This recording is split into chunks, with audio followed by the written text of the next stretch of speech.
सुनो, तुम्हारे बाबूजी तो कब के गुजर गए। अब उनका जो सामान है वो पड़े पड़े कबाड़ा हो रहा है। बेच ही दो, कुछ पैसे आ जाएंगे।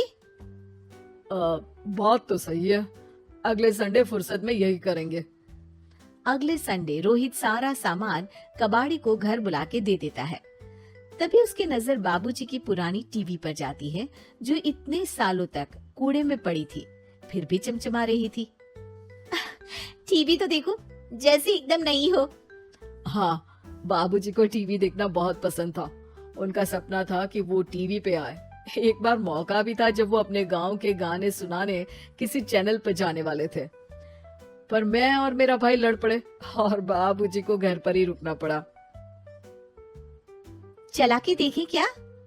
हाँ हाँ, क्यों नहीं, देख लेते हैं, पर शायद ही चले। बाबूजी ने उस लड़ाई के दिन के बाद टीवी देखना ही छोड़ दिया था। टीवी चालू करने के लिए उसमें केबल वायर लगा दिया जाता है। एक न्यूज चैनल चालू हो जाती है। स्वर्ग की सीढ़ी के रास्ते हैं तीन, तीनों के तीन रास्ते हैं संगीन। पहला रास्ता है सांप की बीन, दूसरा रास्ता घर में बिछा कालीन, तीसरा रास्ता कलकत्ता से चीन। ये क्या बकवास खबर है, कुछ अच्छा लगा दो। अरे आप बोलो तो सही, कोई अच्छी खबर सुना देता हूँ। मेरा तो काम ही खबर देना है। अरे बाप रे, टीवी बात कर रही है। हाँ, ये न्यूज वाला मुझसे। हाँ हाँ, आपसे ही तो बात करूंगा ना, आपके घर में हूँ तो। अरे ये सपना है क्या? तुम हमसे बात नहीं कर सकते? अरे सपना नहीं भाई साहब, ये टीवी जादुई टीवी है। बोलो क्या खबर सुननी है, वरना ब्रेक लेने का टाइम आ जाएगा। सुप्रिया घबरा के टीवी बंद कर देती है। वो क्या था? अरे एक बार और चालू करके देखे, फिर से बात करेगा तो चैनल बदल देंगे। सुप्रिया फिर टीवी चालू कर देती है। अरे ऐसा कोई मुंह पे टीवी बंद करके जाता है क्या? मुझे बुरा लगा आपका नेचर। चाय पानी तो पूछो। सुप्रिया टीवी के बटन से चैनल बदल देती है।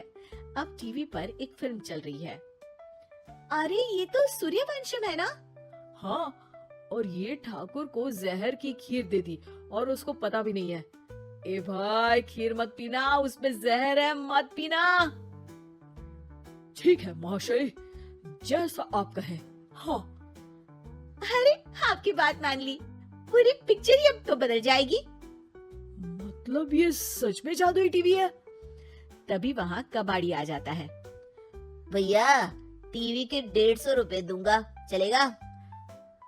अरे 1.5 करोड़ में भी ना दे तुमको ये टीवी हम। अरे 1.5 करोड़ खरीदने को होते तो तुम्हारे घर में ये पानी चाय नहीं पीता, अंबानी या टाटा के घर बैठा कोल्ड कॉफी पीता। रोहित कबाड़ी का हिसाब करके उसे वहाँ से चलता करता है और अपने भाई शशिकांत को फोन लगा के बुलाता है। शशि थोड़ी ही देर में वहाँ पहुँच जाता है। क्या हो गया भैया? अरे बाबूजी का टीवी याद है? हाँ हाँ, जिसमें घुसे रहते थे हमेशा वो, और अपने को कुछ नहीं देखने देते थे। अरे वो अब जादुई टीवी बन गया है।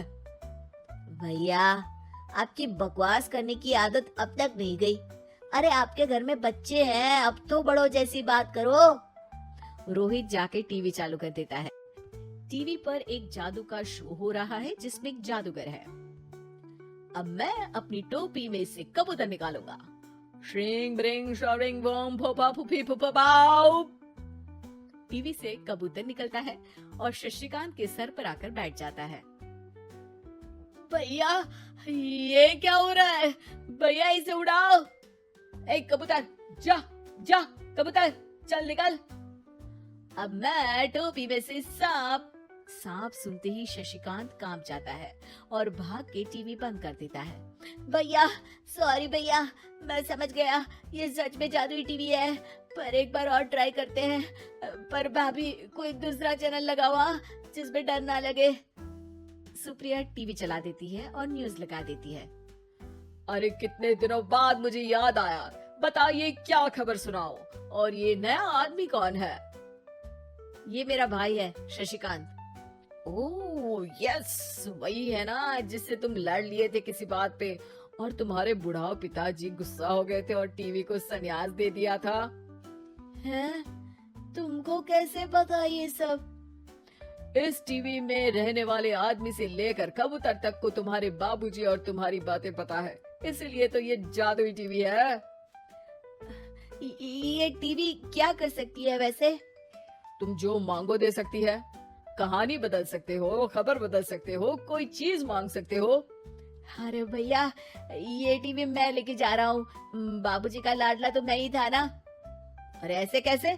मैं बड़ा बेटा था, अब तक मेरे घर में टीवी थी ना। अब तक कहाँ गए थे पिताजी के लाडले?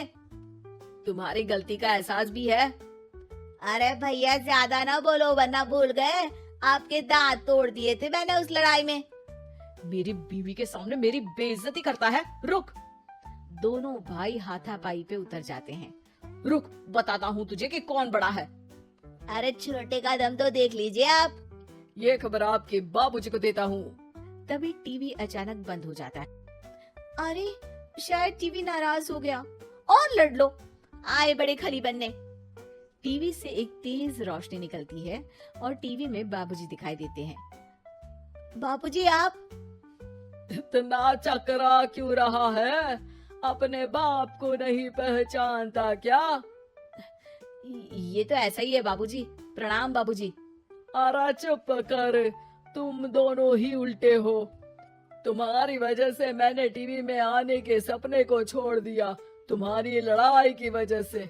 और तो और, जितना मैं अपनी बीवी को नहीं देखता था उतना टीवी को देखता था, वो भी छोड़ दिया तुम दोनों की लड़ाई की वजह से।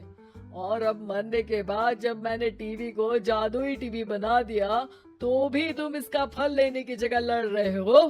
अरे तुम तो लायक ही नहीं हो। अब तुमको बाबा जी का ठुल्लू भी नहीं मिलेगा। बाबूजी चले जाते हैं। टीवी बंद हो जाता है।